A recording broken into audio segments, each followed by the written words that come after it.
നന്നായിട്ട് മിക്സ് ചെയ്തു. ഇനി നമ്മൾ പിഴിപുളി ചേർത്ത് എന്താണെന്ന് വിചാരിച്ചാൽ നല്ല ടേസ്റ്റ് കിട്ടും. ഒരു വെറൈറ്റി ടേസ്റ്റ് മീൻകറിക്ക് വരും. നല്ലൊരു പുളി ടേസ്റ്റ് വരും. നിങ്ങളിത് ട്രൈ ചെയ്ത് നോക്കുക. എന്നിട്ട് ചെയ്ത് നോക്കിയിട്ട് ഇതിൻ്റെ കമൻറ്റ് എന്താണെന്ന് ഇടണം കേട്ടോ.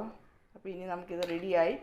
പിന്നെ ഇത് ഞാൻ റെഡിയാക്കി കഴിഞ്ഞതിന് ശേഷം ഇതിൻ്റെ ഫീഡ്ബാക്ക്, അതായത് ഇതിന് പുളിയുണ്ടോ, മുളകുണ്ടോ, ഉപ്പ് പിടിച്ചോ എന്നൊക്കെ അറിയാൻ വേണ്ടിയിട്ട് ഞാൻ ഫസ്റ്റ് വിളിക്കുന്നത് എൻ്റെ ഹസ്ബൻഡ് സാബു കണ്ണങ്കരയാണ്.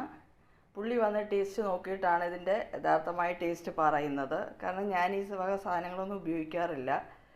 ഞാൻ ഒരു വെജിറ്റേറിയനാണ്. പിന്നെ ഇന്ന് പുള്ളി ഇച്ചിരി തിരക്കിലാണ്. അപ്പോൾ അതുകൊണ്ട് ഞാൻ എൻ്റെ മക്കളായ ശ്രേയ സാബുവും ശ്രദ്ധ സാബുവും ഉണ്ട്, അവരെ രണ്ടുപേരെയും കൊണ്ട് വിളിക്കും ഞാൻ. അവരാണ് ടേസ്റ്റ് ചെയ്ത് നോക്കിയിട്ട് സെയിം അഭിപ്രായം തന്നെയായിരിക്കും, പുള്ളിയുടെ അതേ സെയിം അഭിപ്രായമേ അവരും പറയത്തുള്ളൂ. അപ്പോൾ അവരുടെ ടേസ്റ്റ് അനുസരിച്ചാണ് ഞാൻ കൂടുതലായിട്ടും ഇവിടെ ചെയ്യാറ്. അപ്പോൾ അവർ വന്ന് ഇതിൻ്റെ ടേസ്റ്റ് ഒന്ന് നോക്കട്ടെ, എന്നിട്ട് അവരെന്താ പറയുന്നതെന്ന് നമുക്കൊന്ന് നോക്കാം. ഓക്കെ, അപ്പോൾ ഞാൻ അവരെ വിളിക്കാം.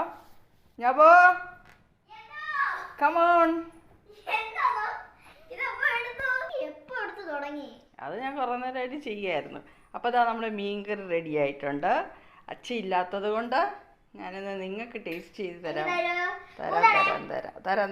ഊതിയിട്ട് ചെറിയ ഒരു ഊതലൊക്കെ ഊതി ഞാൻ തരാം.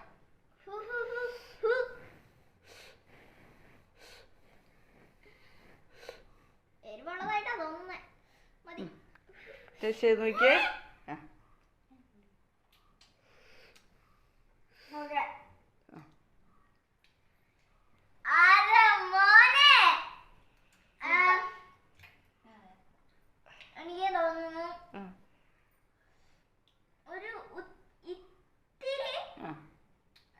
പറഞ്ഞോളൂ. പുളിയോ? ഇച്ചിരി അത് പുളി നമ്മൾ ഇതിനകത്ത് ഇട്ടിട്ടുണ്ട്. അപ്പോൾ ആ പുളി ഒന്നുകൂടെ നന്നായിട്ട് മിക്സ് ചെയ്ത് പിടിച്ച് വരണം. ഇത് കണ്ടോ, ഈ പുളി നല്ലപോലെ ഒന്ന് സെറ്റ് ചെയ്ത് ഇത് കണ്ടോ ഇതിനകത്ത് കിടക്കുക. ഈ പുളി നമ്മൾ ഇതിനകത്ത് കിടക്കുകയാണ്. അപ്പോൾ ഈ പുളി നന്നായിട്ട് ഇതിനകത്ത് കിടന്ന് ഒരു കുറച്ച് സമയത്തിന് നമ്മൾ കഴിക്കാൻ ടൈം ആകുമ്പോഴത്തേനും പുളി നന്നായിട്ട് ഒന്നുകൂടെ ഒന്ന് സെറ്റ് ചെയ്ത് പുളി പിടിച്ച് നല്ല റെഡി ആയിട്ട് വരും. ഓക്കെ അല്ലേ?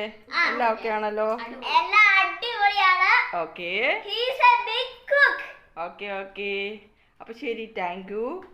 അപ്പോൾ എല്ലാവർക്കും നന്ദി. ഇതെല്ലാവരും ഒന്ന് ചെയ്ത് നോക്കുക. ചെയ്ത് നോക്കിയിട്ട് എല്ലാവരും ഇതിൻ്റെ കമൻ്റ് ഒന്ന് ഇട്ടേക്കണേ. Okay, bye, thank U.